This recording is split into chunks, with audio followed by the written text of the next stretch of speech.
Euh, donc, tout d'abord, merci aux organisateurs, Marco, Yann, et bien sûr Abigail, qui, comme toujours, s'occupe de tout pour tout le monde. Donc, merci beaucoup. Et puis, je commençais en disant que j'ai pris un peu au sérieux la recommandation de faire ce que je voulais.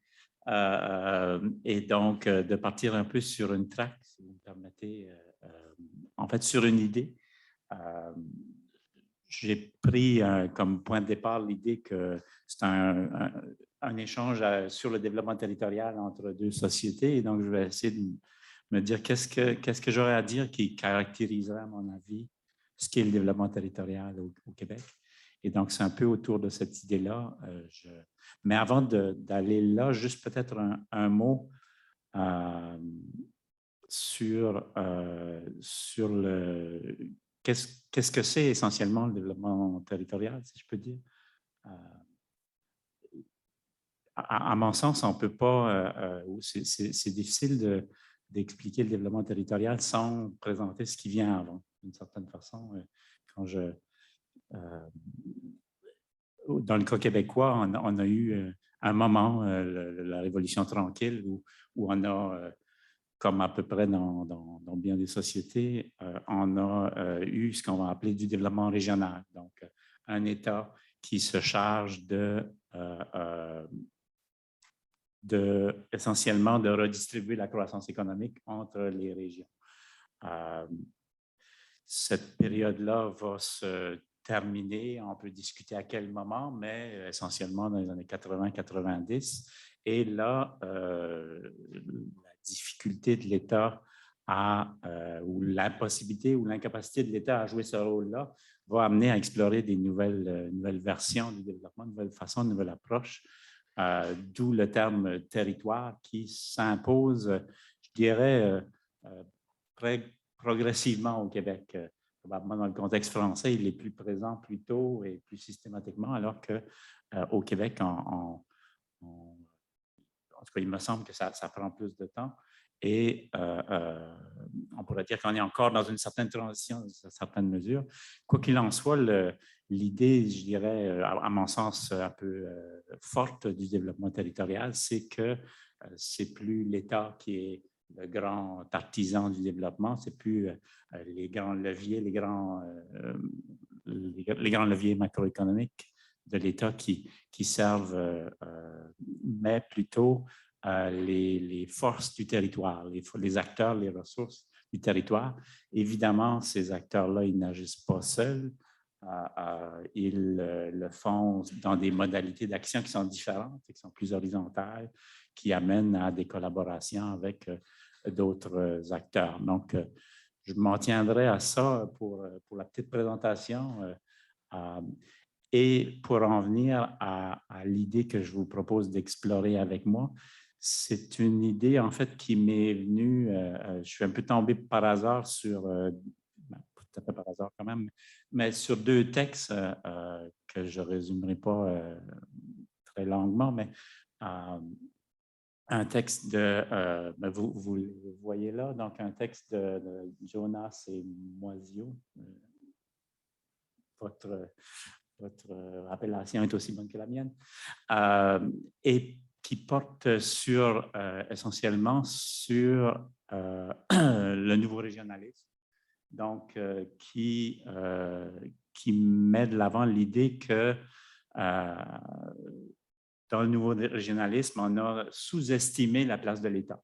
Donc, on a parlé de l'État à l'occasion, mais qu'on a, par souci de décrire ce qui se passe à l'échelle des villes, les nouvelles dynamiques, on a un peu occulté, ou du moins, on a une vision pauvre de l'État, appauvrie, je devrais dire.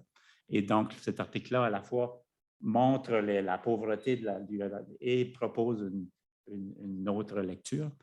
Un peu la même chose pour un article en français, celui-là, encore une fois, le nom, je ne sais pas, Epstein, Renaud, qui fait un peu la même chose pour ce qu'on peut appeler la gouvernance urbaine. Donc, il remonte un peu texte fondateur là, de Galès à l'époque, et qui fait un peu le même argumentaire, c'est-à-dire qu'on a, par souci effectivement de parler des rapports horizontaux, on a un peu négligé la dimension verticale. Donc, le vieux rapport des villes avec l'État et donc la place de l'État dans la gouvernance.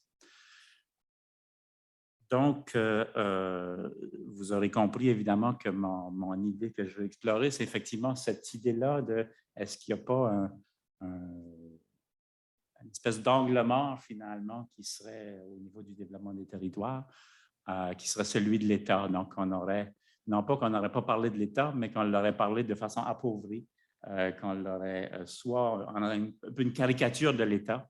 Et là, si je peux me souvenir comment je fais pour avancer. Le premier coup. Donc, je prendrais juste comme point un petit peu pour parler un peu de l'État. J'ai mis québécois entre parenthèses, mais je parle plutôt de l'État de façon générale, je dirais. Je vais prendre un peu l'expression d'un livre qui a vieilli un peu maintenant, mais qui est quand même, à mon sens, qui est quand même intéressant. Là. Le titre du livre, c'est « L'État en action ».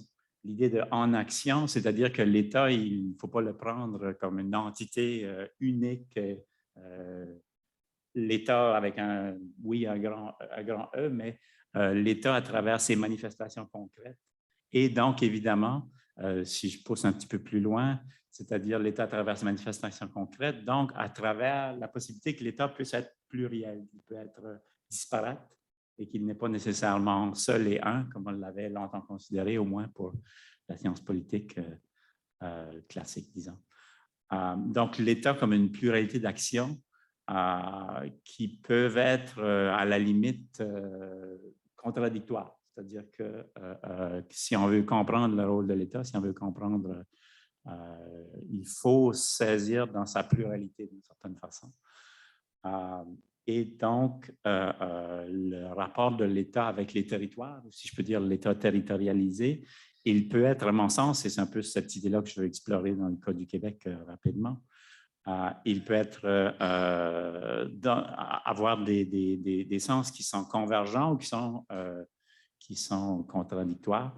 Donc, d'une part, évidemment, on a un État qui est territorialisé. On a instauré des mécanismes de décentralisation, on a mis en place toute une série des municipalités, des MRC, qui deviennent un peu qui viennent cherchent à appuyer le développement en mettant en place des relais, disons, à l'échelle des territoires. Mais on a aussi, au-delà de cet État territorialisé, on a aussi un État que j'appellerais sectoriel.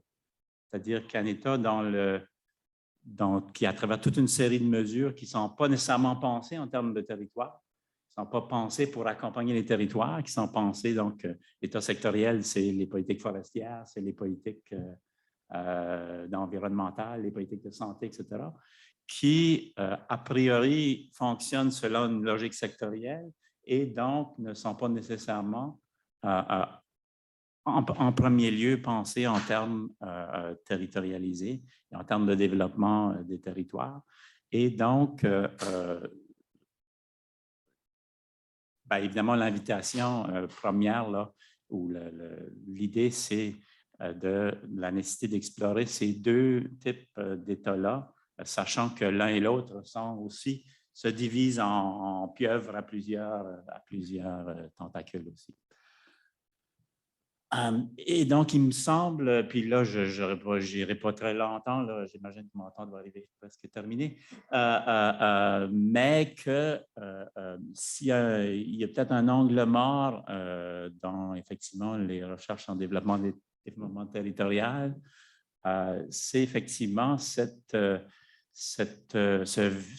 regard-là sur l'État qui soit absent carrément dans certains cas, où on a tendance à l'évacuer comme l'ont fait les travaux sur le nouveau régionalisme dans l'article que j'ai évoqué tantôt, ou dans certains cas, on a tendance à magnifier une figure de l'État ou à en tenir compte que d'une seule. Je passe quelques commentaires très rapides là. il y a quand même des recherches et on a, je dis on parce que je participe de ce que je suis en train de critiquer, là, évidemment. On a fait plusieurs recherches sur ce que j'ai appelé l'État territorial. Quelques exemples là, sur la politique nationale de la ruralité, qui est un peu un symbole, je pense. Évidemment, notre collègue Bruno Jean a beaucoup travaillé sur cette politique-là et je dirais que, si je ne me trompe pas, ces recherches-là ont aussi inspiré la politique, c'est-à-dire qu'il y a eu comme un échange, une symbiose intéressante entre la recherche et l'action dans ce cas-là. Donc, c'est un exemple où on a effectivement pas négligé l'État, on l'a saisi, on a saisi son potentiel. Mais au-delà de ça, on a tout un ensemble effectivement de trous, de choses qu'on connaît mal.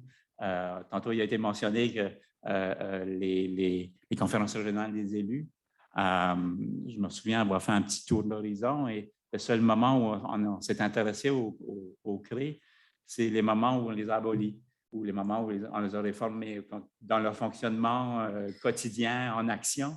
On les a complètement négligés comme scientifiques, je veux dire.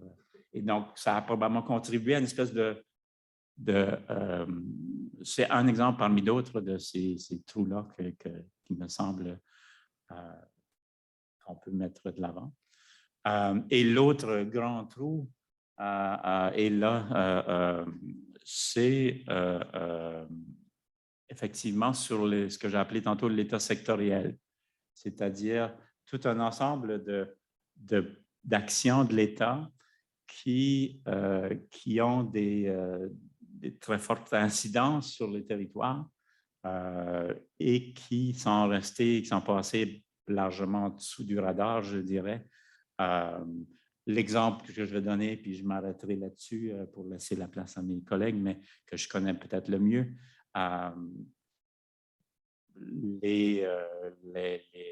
Les règles, en fait, la politique forestière, les règles qui définissent l'accès à la forêt publique.